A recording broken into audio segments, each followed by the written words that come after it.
Okay. All right. So are you Kendrick O'Veal? Yes, ma'am. You are charged with evading arrest or detention with previous conviction, and that's from August 31st of 2025. That shows that you were previously convicted of evading arrest or detention July 22nd of 2011. So that's what makes it a state jail felony.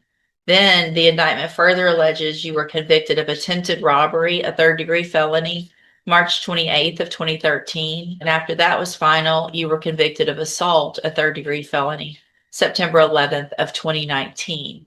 And so what that means in that case is that if you go to trial and you're found guilty, and those prior convictions are true, the range of punishment would be enhanced to a second-degree felony, which is between 2 years and up to 20 years. Do you understand? Yeah. And then in cause number 25 DCCR 1777, you're charged with unlawful possession of a firearm by felon. And that is from August 31st of 2025. That indictment alleges one prior felony conviction, the one from 2019, but the state can file, and I anticipate they would file, a notice of enhancement because that 2013 was left off of that indictment. And so what that means in that case is if you're found guilty and if those prior convictions are true, you would be considered a habitual offender with a minimum punishment of 25 years in prison, up to 99 years or the rest of your life. Do you understand? And then finally, in cause number 25 DCCR 1778. Once we get all these done. You're charged with a third-degree felony offense of deadly conduct, discharging a firearm from that same date of August 31st of 2025. It does allege those two prior felony convictions. Again, what that means, if you're found guilty and if those prior convictions are true, you would be considered a habitual offender in that case also, with a minimum punishment of 25 years, up to 99 years or life in prison. Do you understand? Yes, ma'am. In all of those cases, I have here on this tablet a plea bargain rejection in each case that you've signed with Mr. Parker that shows that the district attorney's office has made an offer, if you wanted to enter a plea of guilty in your cases, to go on, probably it looks like counts 1 and 2 for a 15-year term instead of that habitual. And so in 2 of the cases, a 15-year term, and then in It's 15 on all, concurrent on all of them, Judge. Yeah, because it's state jail is it. oh, I opened the wrong one. Sorry. Hold on, y'all don't want me to do that. That's a 30. Oh, that's my next one. Sorry. Okay, so 15 years in all 3 cases that would run concurrently, which means together at the same time. Do you understand what the state has offered you? Mm. And so you have every right to reject that offer and have all 3 of your cases set for trial. I just want to make sure you understand what the possible consequences are if you go to trial, what your options are if you wanted to enter a plea of guilty in your cases. And do you understand all of that? Yeah. And do you want to reject those offers and have your cases set for trial? All right, we'll get that done. I do want to, is there any reason to believe that these offers would change? Not at all, Judge. So, Mr. O'Veal, I want to make sure you understand that after today, unless there is new evidence that is discovered by either your attorney or the state's attorney, I will not accept these plea agreements again. Once it's on the trial docket, it either goes to trial, you can plea open to the court, or to some different amount or negotiated punishment. Do you understand? Okay, so I will get your cases set for trial. Mr. O'Veal, Mr. Parker has been appointed to represent you. He's one of the attorneys who handles a lot of cases for me here as a court-appointed attorney. With your permission, I can release him and I can appoint a new attorney today who could begin preparation for trial a little quicker. Is that okay with you? Okay, so Mr. Parker, you're released. Mr. O'Veal, we will appoint someone today. They should be out to see you very soon to begin preparation for trial. Thank you. Thank you.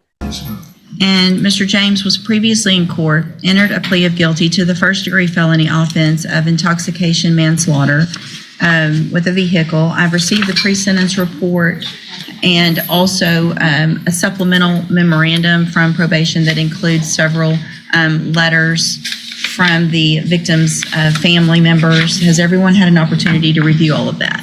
Yes, we have, Your Honor. Are there any additions or corrections to that pre-sentence report?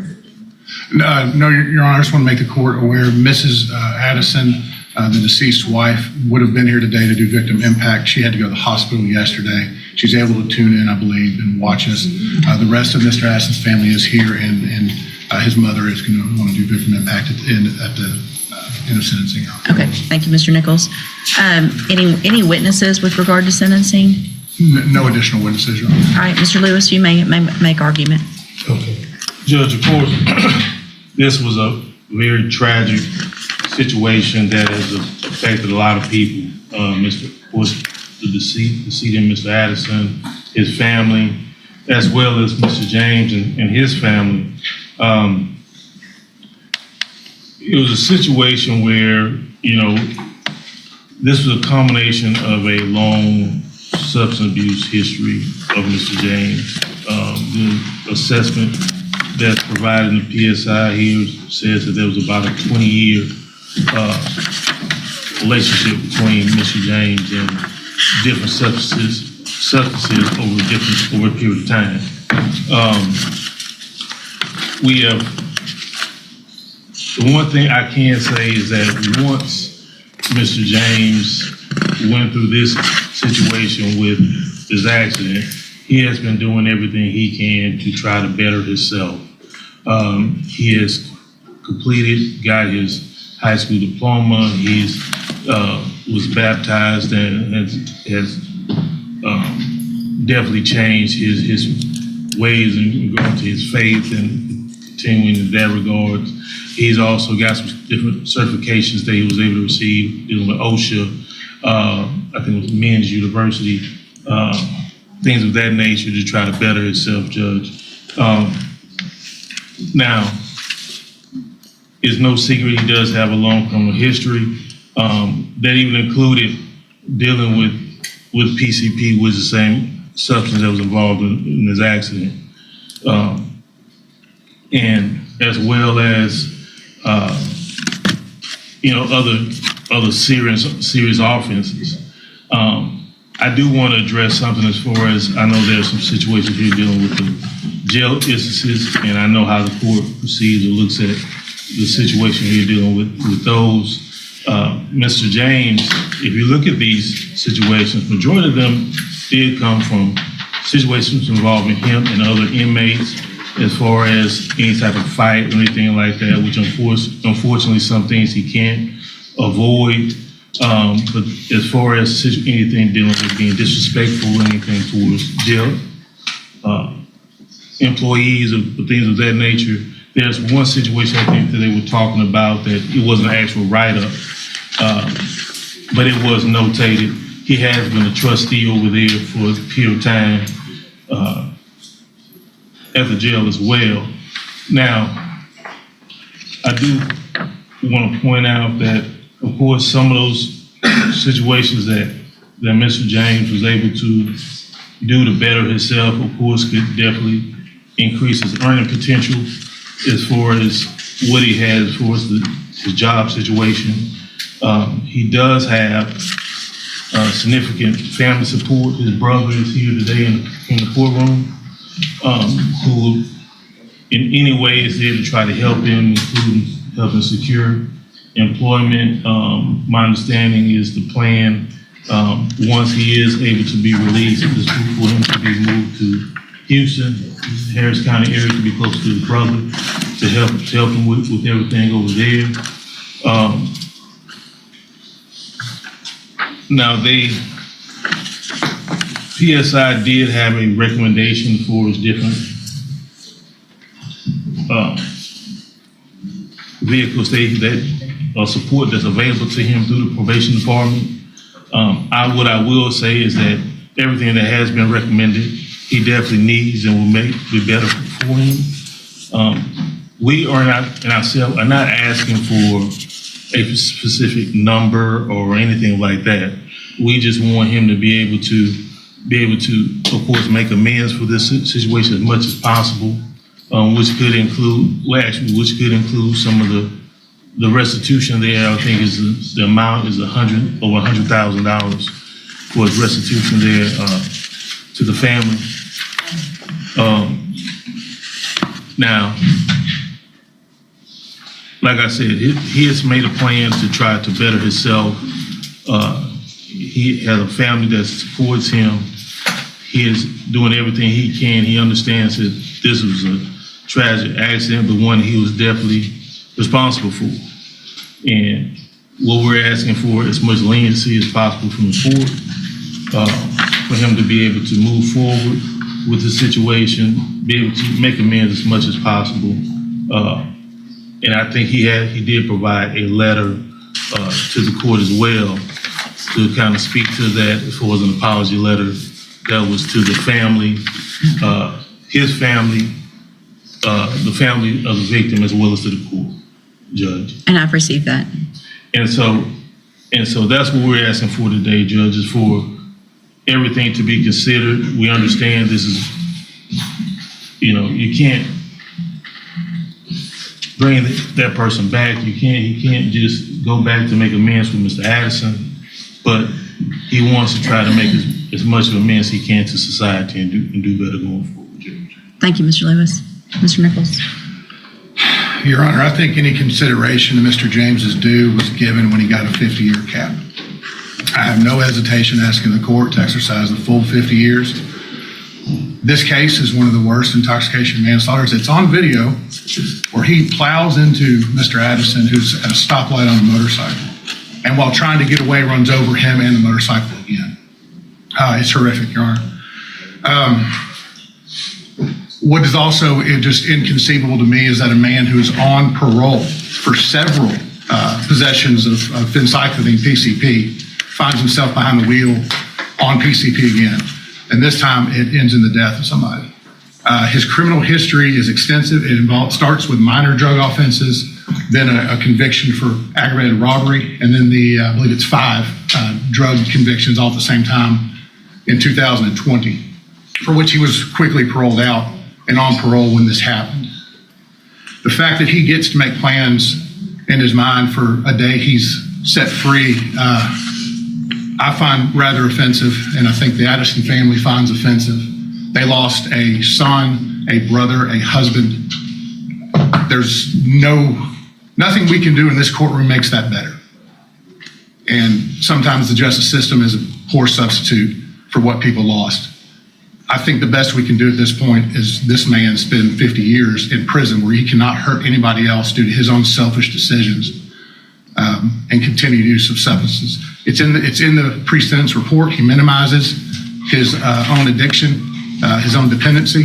He even claimed he did not know how he could have gotten PCP in his system the day this happened, that maybe he touched a bottle and it transferred through his skin, and I find that reprehensible, Your Honor. And that's why I'm asking the court for that full 50 years. All right, thank you.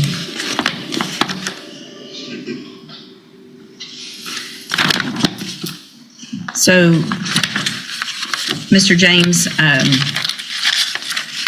couple of things that Mr. Nichols didn't say that I think are also extremely important is this isn't your first driving while intoxicated. This is your third. And so you didn't learn in 06. You didn't learn in 2017. 2017, you got your second DWI. You were given probation. It was revoked.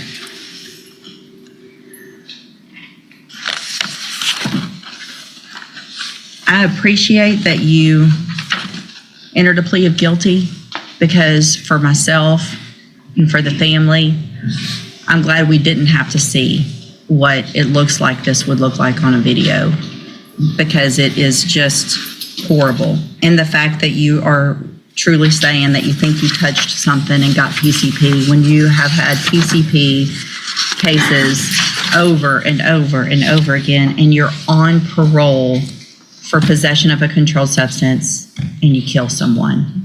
It's a nightmare. Sure, go ahead. Can I say something? That night that accident happened, I've been clean the entire time I was on parole.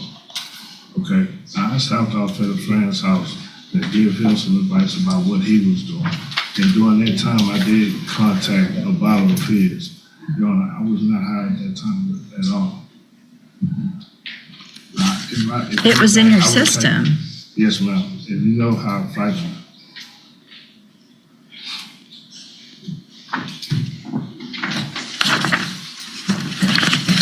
At this time,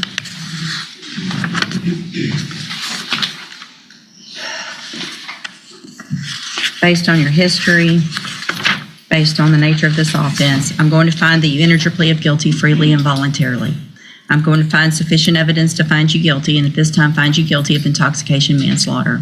I'm going to sentence you to a term of 50 years in the institutional division of the Texas Department of Correction. There will be a deadly weapon finding based on the indictment alleges a deadly weapon. You will receive credit on the sentence for any time that you've been in custody that the law gives you the right to receive. I'm going to hand you the trial court certification that shows this was an agreement and I followed it, and so you've waived your right to appeal. I have also handed you a written admonishment regarding your ineligibility to possess a firearm or ammunition. Because of the judgment entered against you, you're ineligible under Texas law to possess a firearm or ammunition. Possession of a firearm or ammunition could lead to charges against you. Firearm is a legal term, and you should read the written admonishment I provided you to see what devices qualify as a firearm. If you have questions about the laws that make you ineligible to possess a firearm or ammunition, or about how long that lasts, you can talk with Mr. Lewis.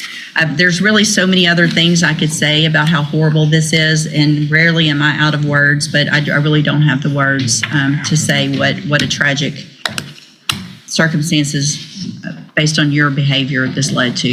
Y'all can have a seat at council table for the victim impact statement, and we'll go off the record. Do you want me to leave it on? And there it is, a man facing the weight of his choices, each decision etched into the record, a life altered in moments of recklessness.